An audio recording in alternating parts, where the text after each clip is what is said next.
Bismillahirrahmanirrahim. Assalamualaikum warahmatullahi wabarakatuh. Perkenalkan, nama saya Kiriana dari kelas KPI 1B. Saya di sini akan memaparkan materi ataupun rangkuman materi PKN dari semester 1 sampai sekarang. Langsung saja, yang pertama ialah hakikat kewarganegaraan dalam mengembangkan kemampuan utuh profesional. Hakikat pendidikan kewarganegaraan sebagai sebuah mata pelajaran ialah memiliki sebuah tujuan penting dalam membentuk jati diri individu yang hidup dalam kehidupan masyarakat yang majemuk, baik dalam kemajemukan suku, agama, ras, dan budaya, serta bahasa demi membangun karakter bangsa sebagai bangsa yang cerdas, cakap, dan memiliki karakter yang berlandaskan Undang-Undang Dasar 1945 dan Pancasila sebagai filsafat bangsa. Yang kedua, esensi dan urgensi identitas nasional sebagai salah satu determinan pembangunan bangsa dan karakter. Identitas nasional Indonesia adalah warisan jenius yang tidak ternilai harganya dari para The Founding Fathers, yaitu Pancasila. Pancasila sebagai identitas nasional tidak hanya bersifat fisik seperti simbol atau lambang, akan tetapi juga merupakan cerminan identitas bangsa dalam wujud psikis atau non-fisik, yakni yang mencerminkan watak dan perilaku manusia Indonesia sehingga dapat dibedakan dengan bangsa lain. Yang ketiga, esensi dan urgensi konstitusi dalam kehidupan bangsa dan bernegara.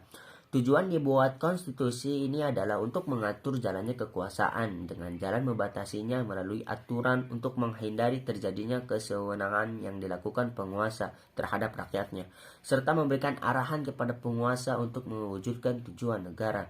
Yang keempat, sumber historis, sosiologi, dan politik tentang konstitusi dalam kehidupan berbangsa dan bernegara Indonesia. Undang-Undang Dasar Negara Republik Indonesia tahun 1945 menempati urutan tertinggi dalam jenjang norma hukum di Indonesia. Berdasarkan ketentuan ini, secara normatif, undang-undang isinya tidak boleh bertentangan dengan Undang-Undang Dasar. Jika suatu undang-undang isinya dianggap bertentangan dengan Undang-Undang Dasar, maka dapat melahirkan masalah konstitusionalitas undang-undang tersebut. Warga negara dapat mengajukan pengujian konstitusionalitas suatu undang-undang kepada Mahkamah Konstitusi. Yang kelima, konsep dan urgensi harmoni kewajiban dan hak negara dan warga negara.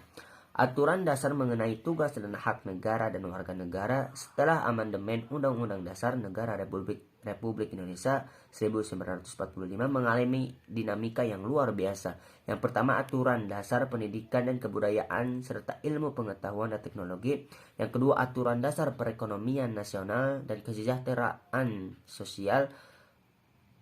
Yang ketiga, aturan dasar usaha pertahanan dan keamanan negara. Yang keempat, aturan dasar hak dan kewajiban asasi manusia.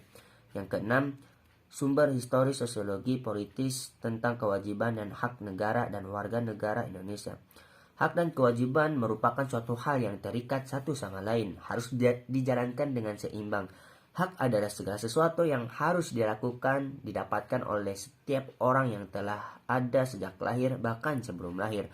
Sedangkan kewajiban adalah suatu tindakan yang harus dilakukan seseorang sebagai bentuk tanggung jawab atas permasalahan tertentu, baik secara moral maupun hukum. Jika hak dan kewajiban tidak berjalan secara seimbang dalam praktek kehidupan, maka akan terjadi suatu ketimbangan yang akan menimbulkan gejolak masyarakat dalam pelaksanaan kehidupan individu, baik dalam kehidupan bermasyarakat, berbangsa, maupun bernegara. Untuk mencapai suatu keseimbangan antara hak dan kewajiban, yaitu dengan cara mengetahui posisi diri kita sendiri. Sebagai seorang warga negara harus mengetahui hak dan kewajibannya. Yang ketujuh, demokrasi Pancasila. Demokrasi Pancasila adalah paham demokrasi berdasarkan paham kekeluargaan dan gotong royong yang ditujukan kepada kesejahteraan rakyat. Dasar demokrasi Pancasila adalah kedaulatan rakyat seperti yang tercantum dalam pembukaan Undang-Undang Dasar 1945. Pelaksanaannya diatur dalam pasal 1 ayat 2 Undang-Undang Dasar 1945 yang berbunyi, kedaulatan adalah di tangan rakyat dan dilakukan sepenuhnya oleh Majelis Permusyawaratan Rakyat. Yang kedelapan, implementasi dari berbagai negara di Indonesia. Implementasi ialah kegiatan yang dilakukan dengan perencanaan dan mengacu kepada aturan tertentu untuk mencapai tujuan suatu kegiatan. Intinya, implementasi dapat dilakukan bila sudah terdapat rencana atau konsep acara yang hendak dilakukan. Yang kesembilan, konsep dan urgensi penegakan hukum yang berkeadilan.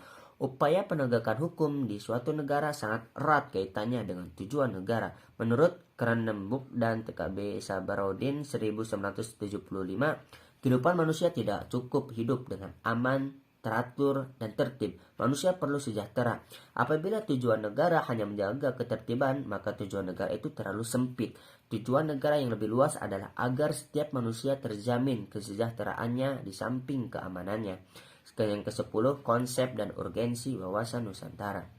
Konsep wawasan Nusantara menciptakan pandangan bahwa Indonesia sebagai satu kesatuan wilayah merupakan suatu kesatuan politik, sosial budaya, ekonomi, serta pertahanan dan keamanan. Atau dengan kata lain, perwujudan wawasan Nusantara sebagai satu kesatuan politik, sosial budaya, ekonomi, dan pertahanan keamanan. Yang ke-11, urgensi dan tantangan ketahanan nasional dan bela negara bagi Indonesia dalam membangun komitmen kolektif kebangsaan. Berikut tantangan ketahanan nasional yang dihadapi bangsa Indonesia yang terdiri dari berbagai bidang, antara lain yang pertama ialah di bidang politik.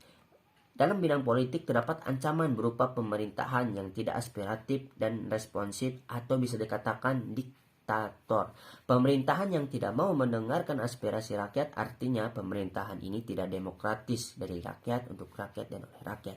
Padahal kita tahu bahwa sistem pemerintah Indonesia adalah sistem pemerintah yang demokratis, bukan totaliter. Yang kedua, di bidang ekonomi.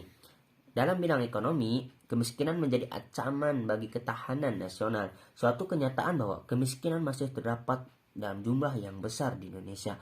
Meskipun jumlah rakyat yang hidup di bawah garis kemiskinan sudah dapat dikurangi secara mencolok, yaitu dari sekitar 70% pada tahun 1970 menjadi sekitar 15% pada tahun 1993. Namun itu masih meliputi tidak kurang dari 27 juta orang.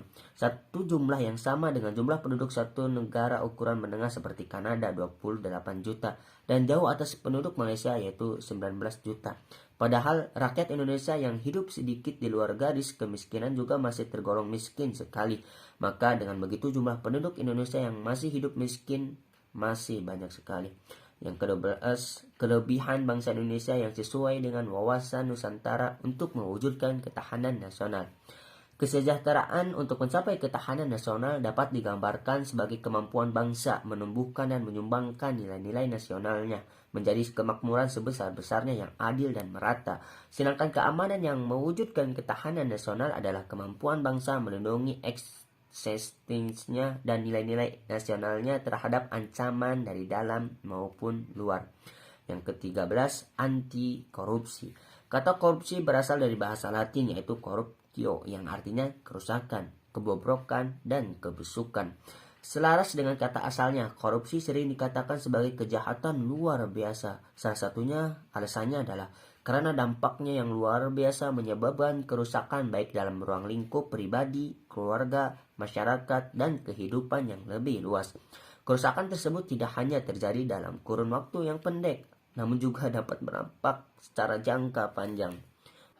Memahami mata kuliah pendidikan kewarganegaraan adalah sebagai pengembangan kepribadian, karena pendidikan kewarganegaraan dapat membantu mahasiswa-mahasiswi menjadi warga negara yang baik, sekaligus paham antara hak dan kewajiban, dapat hidup berdemokrasi, nasionalis, dengan dibekali nilai-nilai moral, norma-norma yang berlaku dalam kehidupan bermasyarakat.